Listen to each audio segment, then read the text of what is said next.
नमस्कार।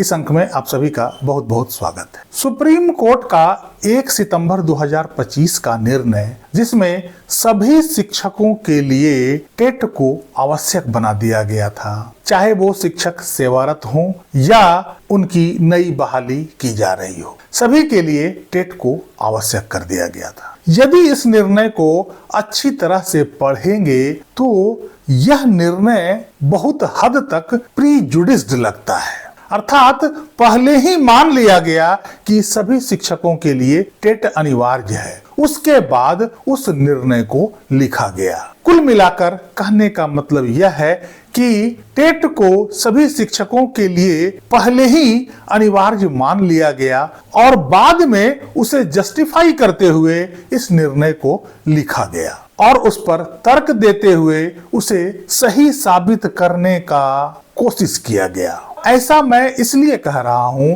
कि इसके बहुत सारे कारण हैं। आज उन कारणों में से 2 प्रमुख कारणों का मैं जिक्र इस अंक में करने जा रहा हूं। इसके बाद आप सभी को भी इस बात का एहसास होने लगेगा कि यह निर्णय वास्तव में प्रीजुडिस्ड है। सबसे पहले हम देखते हैं कि सुप्रीम कोर्ट के निर्णय में शिक्षकों के लिए जो टेट पास करने की बात कही गई है, आखिर वो टेट आया कहां से? टेट शब्द सुप्रीम कोर्ट ने लिया कहां से? आरटीई एक्ट में किसी प्रकार का टेट शब्द का इस्तेमाल नहीं किया गया है या टीचर एलिजिबिलिटी टेस्ट टर्म का इस्तेमाल कहीं नहीं किया गया है।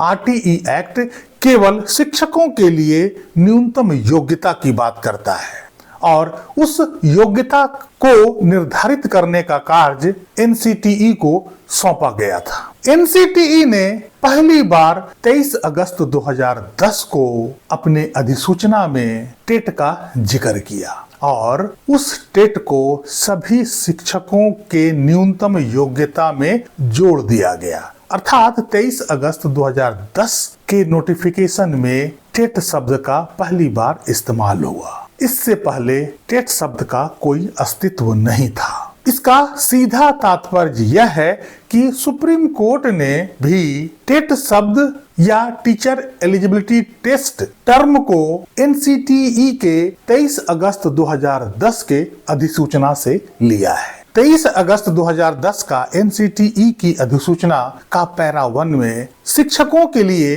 न्यूनतम योग्यता क्या होनी चाहिए उसका जिक्र किया गया है, जिसमें टेट को भी शामिल किया गया। अब जब सुप्रीम कोर्ट उस टेट टर्म को टीचर एलिजिबिलिटी टेस्ट को पैरा 1 से लिया है तो उस अधिसूचना के बाकी पैरा पर ध्यान क्यों नहीं दिया? केवल न्यूनतम योग्यता को उस अधिसूचना से लिया गया, लेकिन उसके बाकी पैरा में जो बातें कही गई थी उस पर सुप्रीम कोर्ट चुप क्यों है? आखिर उन पैराज में जो बातें लिखी गई है वो निर्णय में क्यों नहीं आया या निर्णय देते समय उन पैरा को भी संज्ञान में क्यों नहीं लिया गया? 23 अगस्त 2010 का एनसीटीई के नोटिफिकेशन के पैरा 4 और 5 में स्पष्ट रूप से यह लिखा हुआ है कि ये जो न्यूनतम योग्यताएं एनसीटीई द्वारा इस अधिसूचना में बताई जा रही है, जिसमें टेट भी शामिल है,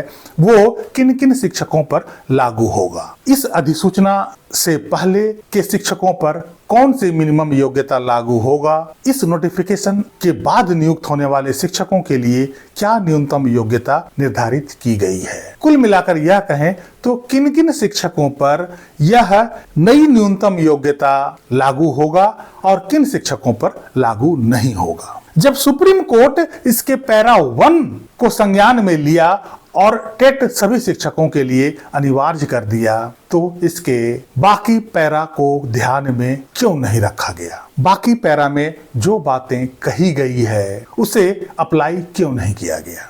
इसका सीधा अर्थ है कि सुप्रीम कोर्ट ने शिक्षा में गुणवत्ता को बढ़ाने के लिए टेट अनिवार्य होना चाहिए, यह निर्णय करने से पहले यह दिमाग में पूरी तरह से बिठा लिया था और उसके बाद निर्णय को लिखा गया, उसे जस्टिफाई करने की कोशिश की गई, उस पर अनेक तरह के तर्क दिए गए। इसीलिए इस नोटिफिकेशन से उसी पैरा को जजमेंट में शामिल किया गया जो उनके तर्क और जस्टिफिकेशन में फिट बैठता है। जो उनके तर्क में फिट नहीं बैठता है उस पैरा को पूरी तरह से छोड़ दिया गया, नजरअंदाज किया गया। दूसरी बात यह है कि आरटीई एक्ट में 2017 में जो अमेंडमेंट हुआ था, उस अमेंडमेंट को आरटीई एक्ट में एज ए प्रोवाइजो जोड़ा गया।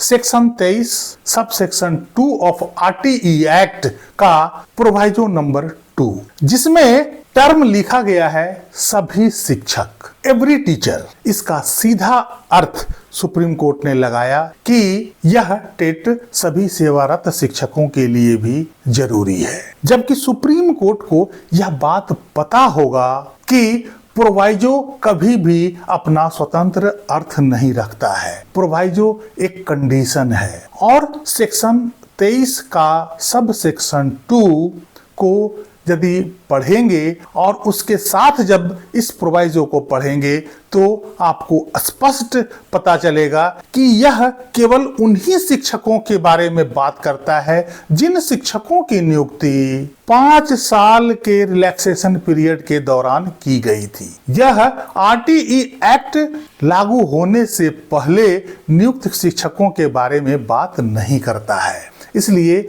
यहाँ एवरी टीचर से जो अर्थ निकलता है केवल उन्हीं शिक्षकों के लिए जिनकी नियुक्ति 5 साल के रिलैक्सेशन पीरियड के दौरान हुई थी। आखिर सुप्रीम कोर्ट ऐसे बड़े अदालत से इतनी बड़ी गलती कैसे हो सकती है? इसका सीधा अर्थ यह है कि टेट को अनिवार्य करने के निर्णय देने से पहले ही यह दिमाग में फिट हो चुका था कि सभी शिक्षकों के लिए टेट को अनिवार्य करना है, चाहे कानून उन शिक्षकों के लिए टेट अनिवार्य करता हो या नहीं करता हो। इसलिए इस प्रोवाइजो का भी अर्थ उसी तरह से निकाला गया जिस तरह से कोर्ट चाहती थी, जिस तरह से इस निर्णय में उनका ये तर्क फिट हो जाए, इसे उसी तरह से जस्टिफाई किया गया। लेकिन सच यह है कि 2017 का अमेंडमेंट आरटीई एक्ट का सेक्शन 23 सब सेक्शन 2 का एक प्रोवाइजो है, इसलिए उसे सेक्शन 23 के सब सेक्शन 2 के साथ मिलाकर ही पढ़ा जाना चाहिए। और जब आप उसे मिलाकर पढ़ेंगे तो एवरी टीचर का अर्थ सभी शिक्षकों से नहीं बल्कि केवल उन शिक्षकों से है जिन शिक्षकों की नियुक्ति रिलैक्सेशन पीरियड के दौरान हुई थी। इससे भी यह साफ पता चलता है कि यह निर्णय पूरी तरह से प्रीजुडिस्ड था। पहले ही यह डिसाइड कर लिया गया कि शिक्षा में गुणवत्ता को बढ़ाना है तो टेट जरूरी है, और पूरा निर्णय इसी बात को जस्टिफाई करते हुए लिखा गया है और इसी के आधार पर सारे तर्क दिए गए हैं। जो भी कानून इस तर्क में फिट बैठता था उस कानून का रेफरेंस दिया गया है।